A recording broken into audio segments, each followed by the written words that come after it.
Great legislation out there that's coming about, and we'll share that with you at some point. But let me finish up with this, and then I'll take questions.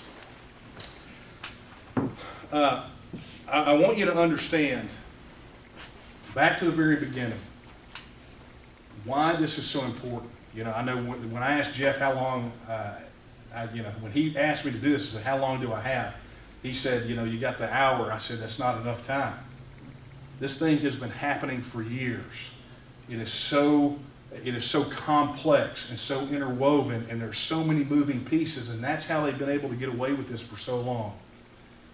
But I look at this and I say, why is it that the Alamo Defenders died? Do we know? You know, if you read Travis's letter that everybody, remember they brought it out, and everybody, if you read that, one of the things it doesn't tell you is why they were willing to die. And so, to find inspiration for that, I came across a letter that Travis wrote from the Alamo. Doesn't get much play. We don't make school children learn it. Maybe we should. Most people don't know it, but this is what he says.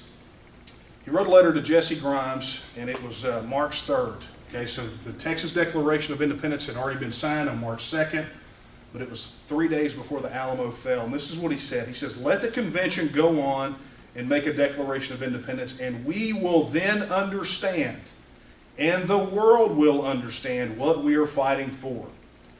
If independence is not declared, I shall lay down my arms, and so will the men under my command. But under the flag of independence, we are ready to peril our lives 100 times a day.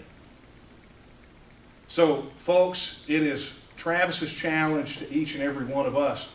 Those men were already challenged, and they met the challenge, and they paid for it. But if we're going to protect that legacy of their sacrifice for liberty, and as Travis said, for independence, then we owe it to them to give whatever time is necessary to make sure that legacy lives on, not just for us, but for future generations. I firmly believe that if the Alamo falls this time, then Texas as a whole will fall, because future generations will grow up and they will never know what freedom and independence are for Texas.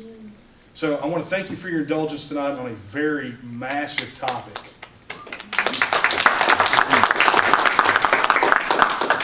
It's as I said, it's a very weighty topic, and there's a lot of pieces. So I will take whatever.